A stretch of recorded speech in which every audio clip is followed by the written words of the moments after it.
Voy a hacerte una pregunta que te incomodará un poco, pero quédate conmigo, porque la respuesta es más sorprendente de lo que crees. ¿Nuestros antepasados comían a otros seres humanos? El instinto dice, no, nunca, es cosa de monstruos, pero la ciencia miró dentro de los huesos. Y la respuesta, a veces, es sí. El punto, sin embargo, no es el sí. Es el por qué. Y el por qué no es el que imaginas. Empecemos por las pruebas. Los científicos estudian las pequeñas marcas dejadas en los huesos antiguos, y en ciertos huesos humanos se encuentran las mismas marcas que se ven en los huesos de los animales cazados. Marcas de herramientas de piedra, hechas con cuidado, en puntos precisos. Y no es un caso aislado. Se encuentran en muchos lugares, y en épocas distintas. En Inglaterra, en la cueva de Gough, restos de 15.000 años. Allí alguien había incluso moldeado cráneos en forma de copa. Con gran habilidad. En España, en Atapuerca, las huellas son aún más antiguas. Cientos de miles de años. ¿Cómo pueden estar seguros? Los huesos estaban abiertos para la médula y tratados exactamente como los de los animales cazados. Mismos gestos, mismas herramientas, mismos restos. No un entierro, un procesamiento. En una cueva francesa, en Moulin-Guercy, los restos de neandertales cuentan la misma historia, hace 100.000 años. Y en Sudáfrica, junto al río Clasies, huellas parecidas casi igual de antiguas. Así que no éramos solo nosotros, los sapiens, también los neandertales, a veces, hacían lo mismo. A estas alturas te preguntarás, ¿pero por qué? ¿Eran monstruos hambrientos de carne? Juntando todos estos hallazgos, muchos estudiosos piensan que no era en absoluto una excepción rara, pero casi nunca era pura maldad. Y aquí la historia se vuelve fascinante. Porque normalmente los motivos eran dos. Muy distintos. El primero es el hambre. El segundo es el rito. Veámoslos uno por uno. El primer motivo es el más simple y el más trágico, la desesperación. Cuando la comida se acaba del todo, y la elección es entre esto y morir, los seres humanos tienen un límite que cede, y no es solo cosa antigua. Pasó también en tiempos recientes, en situaciones extremas. En 1972, unos supervivientes de un accidente aéreo en los Andes quedaron atrapados en el hielo 70 días. Para no morir, tuvieron que alimentarse de los compañeros que no lo habían logrado. Y fueron salvados. Ninguno de nosotros los juzgó monstruos.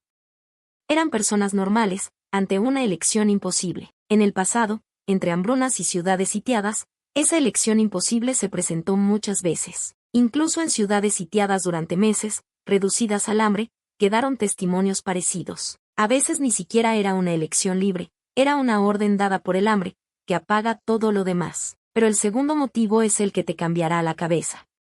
Y no tiene que ver con el hambre, porque el asco que sientes tú, para ellos a menudo no existía.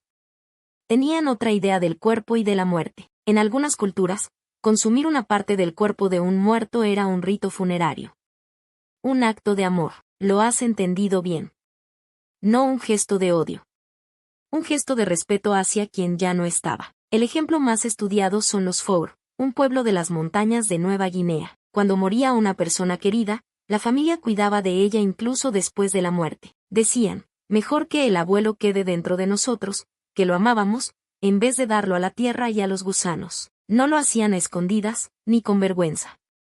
Era una ceremonia, con gestos y reglas precisas. Para ellos era un modo de mantener cerca a quienes habían perdido. Un duelo, no una crueldad. Nos parece terrible. Pero casi toda cultura tiene ritos sobre la muerte que a otros les parecen absurdos. Y aquí la ciencia distingue dos ritos opuestos, con significados lejanísimos. El primero es hacia los seres queridos, mantenerlos dentro de sí para no perderlos. Es el caso de los Four. El segundo iba dirigido a los enemigos vencidos, un gesto de dominio, no de afecto. En algunas culturas guerreras se creía que así se tomaba dentro de sí el valor del adversario, amor o poder. Duelo o guerra. El mismo gesto, dos mundos distintos. Pero justo entre los Four, la ciencia se topa con un misterio inquietante. Empezó a difundirse una enfermedad terrible. La llamaron Kuru, que significa temblar. También la llamaban la muerte que ríe, por las muecas involuntarias que aparecían en el rostro de los enfermos. Atacaba el cerebro. Quien enfermaba perdía el equilibrio, luego el control. No se curaba. Aldeas enteras vivían aterrorizadas, sin entender de dónde venía aquel mal. llegaron los científicos. El doctor Gajtusek pasó años intentando comprender. Notó algo extraño. Atacaba sobre todo a mujeres y niños. ¿Por qué precisamente ellos? Llevó muestras al otro lado del mundo y las estudió durante años, hasta comprender. La respuesta estaba en el rito funerario. Eran las mujeres y los niños quienes cuidaban de los cuerpos, y en el cerebro se escondía un enemigo que entonces nadie conocía, los priones. No un microbio, no un virus. Una proteína mal plegada que obliga a las demás a plegarse como ella. Lentamente, en silencio, abre pequeños agujeros en el cerebro. Durante años no te das cuenta. Y el Kuru tenía una crueldad más, podía quedar oculto durante años, a veces décadas, antes de aparecer. Comprender los priones fue un avance enorme para la medicina.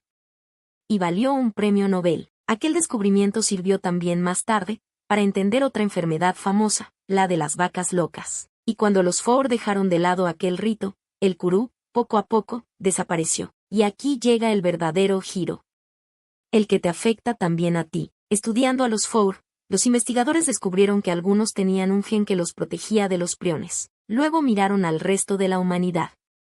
Y encontraron ese mismo gen escudo casi por todas partes en el mundo, en muchas poblaciones distintas. Quizá también en ti. ¿Y sabes qué significa un escudo extendido por todo el mundo?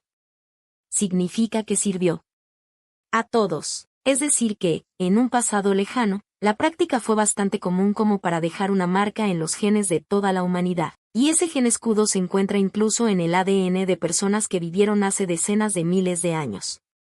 Es antiquísimo. Es uno de los raros casos en que una tragedia antigua dejó, en nuestro cuerpo, una pequeña defensa, no una costumbre de unos pocos monstruos. Algo que, en tiempos difíciles, tocó un poco a todos nuestros antepasados. Entonces, ¿por qué hoy nos repugna tanto? ¿Por qué ha desaparecido casi del todo? Por 3 motivos que se sumaron: más comida gracias a la agricultura, el peligro de enfermedades, y reglas morales cada vez más fuertes. Con los campos y la ganadería, el hambre extrema se volvió más rara. Un motivo menos. Y casi todas las culturas, con el tiempo, construyeron un tabú fortísimo.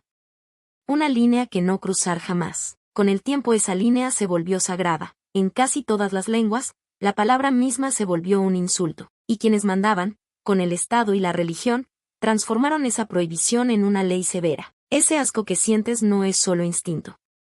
Es también una regla antigua que nos mantiene unidos. Entonces, ¿comíamos a otros humanos? A veces sí. Pero ahora sabes lo importante, el por qué, no por crueldad, sino por hambre desesperada, o por amor y rito hacia sus propios muertos. Comprenderlo no significa aprobarlo.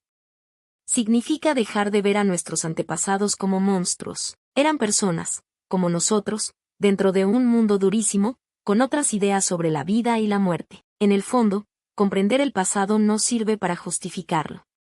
Sirve para conocernos mejor a nosotros mismos. La historia del hombre no está hecha solo de héroes. Está hecha también de elecciones durísimas, que esperamos no afrontar jamás. Mirarlas de frente, sin volvernos hacia otro lado, es lo que nos hace un poco más humanos. Y un pedacito de esa historia lejana, silencioso, lo llevas aún escrito dentro de ti. Piensa en cuántas maneras distintas, todavía hoy, existen en el mundo para decir adiós a nuestros muertos. Cada época, cada pueblo, ha tenido sus reglas sobre lo que es justo y lo que es monstruoso. Y quizá, dentro de 1000 años, alguien mirará ciertas costumbres nuestras con el mismo asombro con que nosotros los miramos a ellos. Si esta historia te hizo pensar, suscríbete, están llegando más preguntas incómodas y fascinantes.